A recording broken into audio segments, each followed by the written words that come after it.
Hai guys, selamat datang di Bahas Film. Channel kecil nggak seberapa yang pengen ikut-ikutan bahas film. Kali ini kita bakal cerita tentang sebuah film dari China, yaitu Taoist Master Killing. Film ini rilis pada 5 Juni 2020, diperankan oleh Louis Fan sebagai pemeran utama dan disutradarai oleh Ying Xiang-woo.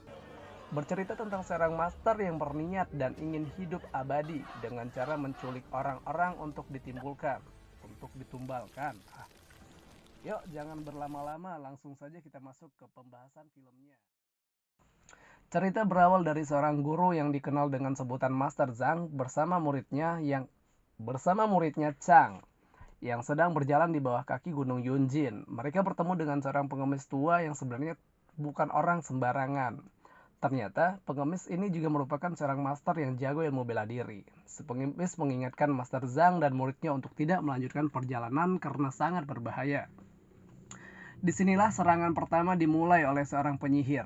Chang yang tiba-tiba sendirian dikelilingi oleh wanita-wanita cantik yang sebenarnya itu adalah sebuah sihir halusinasi dari wanita penyihir. Chang yang lumayan nafsuan ini tergoda oleh sihir itu. Untung saja Master Zhang bisa menyelamatkannya dan membuat si penyihir muntah darah. Penyihir itu mengadu ke ketuanya bahwa target terakhirnya itu dikawal oleh seorang master yang sangat hebat. Singkat cerita, hari sudah malam dan mereka menemukan penginapan.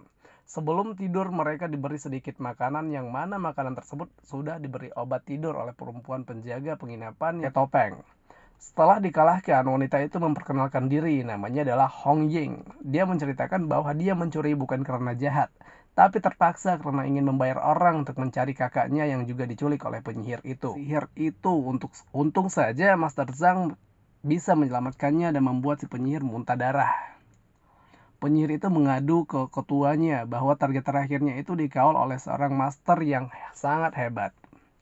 Singkat cerita, hari sudah malam dan mereka menemukan penginapan. Sebelum tidur mereka diberi sedikit makanan yang mana makanan tersebut sudah diberi obat tidur oleh perempuan penjaga penginapan yang berniat merampok mereka. Untung saja Master Chang belum memakannya, karena melihat Chang pingsan. Setelah memakan makanan itu, Master Zhang juga pura-pura pingsan. Ketika sang perempuan mendekat dan merampok mereka, Master Zhang tiba-tiba bangun dan mereka langsung berduel. Wajahnya ditarik oleh Master Zhang dan ternyata dia adalah seorang wanita cantik yang memakai topeng. Setelah dikalahkan, wanita itu memperkenalkan diri, namanya adalah Hong Ying. Dia menceritakan bahwa dia mencuri bukan karena jahat, tapi terpaksa karena ingin membayar orang untuk mencari kakaknya yang juga diculik oleh penyihir itu. Lalu mereka berteman dan menjadi sebuah tim. Singkat cerita, di malam yang sama penyihir itu mendatangi mereka dan berniat menculik Chang. Untung saja Nona Hong Ying lumayan jago ilmu silatnya, jadi dia tidak terlalu jadi beban Master Zhang seperti Chang. Lagi-lagi penyihir itu gagal untuk mendapatkan Chang, tetapi Nona Hong Ying terluka parah. Untung saja, selain jago silat, Master Chang juga bisa membuat ramuan untuk luka dalam Hong Ying. Keesokan harinya, mereka kembali melanjutkan perjalanan. Tiba di sebuah desa di mana hari itu kebetulan sedang ada ritual dari seorang yang mereka anggap selama bertahun-tahun seorang penyihir agung. Dia adalah seorang kakek-kakek udah tua yang mempunyai mata tiga. Yang mana sebenarnya penyihir agung inilah sumber dari masalah-masalah yang ada di desa ini. Sampai di tempat ritual itu, Master Zhang merasakan sesuatu yang tidak beres dan harus dibereskan. Lalu Master Zhang menemui kakek itu untuk memperlihatkan bekas senjata yang tersisa di perkelahian di penginapan untuk mencari tahu siapa yang sudah menyerangnya di malam itu. Kakek itu menjawab dia tidak kenal dengan senjata itu. Tiba-tiba si Chang yang masih terkena racun kesakitan. Si kakek pura-pura melihatnya dan memberitahu kalau yang punya racun ini adalah ada di sebuah hutan bambu yang mana itu untuk menjebak mereka.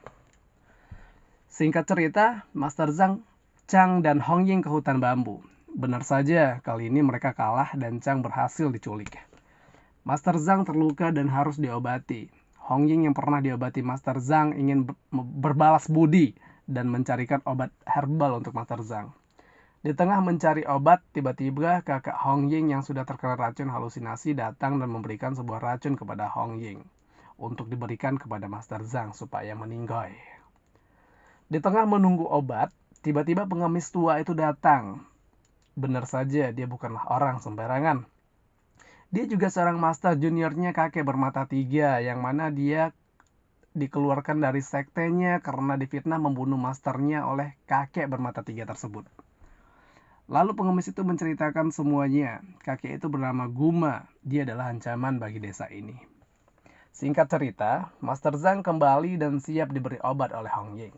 Untungnya Hong Ying tidak tega memberikan racun yang disuruh oleh kakaknya. Master Zhang tiba-tiba bangun dan langsung pergi untuk menyelamatkan Chang. Hong Ying yang pura-pura tidur juga ikut bangun dan mengikuti dari belakang.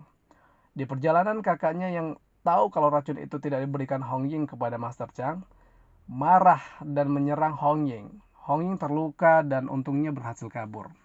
Master Zhang menemui Guma dan melihat Chang sudah terkena sihir dan menjadi pengikut Guma, yang mana sebentar lagi akan ada ritual menghidupkan pohon abadi dari darah 8 orang pilihan, termasuk kakaknya Hong Ying dan Chang yang menjadi tumbalnya.